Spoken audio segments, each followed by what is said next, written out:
समाचार अब तक, सत्य का साहस। कन्हान शहरात आणि ग्रामीण भागात दिवसेंदिवस घरफोडी चोरीचे गुन्हे मोठ्या प्रमाणात वाढल्याने कन्हान पोलिसांच्या कार्यप्रणालीवर प्रश्नचिन्ह निर्माण झाले असून नागरिकांमध्ये भीतीचे वातावरण निर्माण झाले आहे। कन्हान शहरातील स्वामी विवेकानंद नगर येथून बंद घरातून कोणीतरी अज्ञात चोरट्यांनी नगदी व सोन्याची अंगुठीसह 1,95,000 रुपयांच्या मुद्देमालाची घरफोडी केल्याने पोलिसात गुन्हा दाखल करण्यात आला आहे। प्राप्त झालेल्या माहितीनुसार गुरुवारी 18 एप्रिल रोजी दुपारी 3 वाजताच्या दरम्यान इम्रान वही शेख राहणार कन्हान हे आपल्या काकाच्या घरी लग्नाला परिवारासोबत अमरावती येथे गेले होते।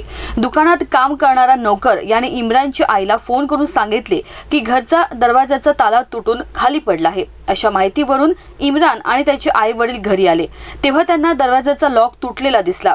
आतमध्ये जाऊन पाहणी केली असता मधल्या रूम मध्ये असलेली लोखंडी गोदरेजची अलमारी उघडी दिसली व त्यामध्ये ठेवलेले नगदी 1,65,000 रुपये व सोन्याची अंगुठी 5 ग्राम किंमत 30,000 रुपये असा एकूण 1,95,000 रुपयांचा मुद्देमाल कुणीतरी अज्ञात चोरट्यांनी चोरून नेल्याने कन्हान पोलिसांनी इम्रान शेख यांच्या तक्रारीवरून अज्ञात आरोपी विरुद्ध गुन्हा दाखल करून पुढील तपास उपविभागीय पोलीस अधिकारी संतोष गायकवाड, पोलीस निरीक्षक उमेश पाटील यांच्या मार्गदर्शनात सहाय्यक पोलीस निरीक्षक राहुल चौहान, महेश बिसेन हे करीत असून आरोपीचा शोध घेणे सुरू आहे। समाचार अब तक न्यूज करिता ऋषभ बावनकर, कन्हान।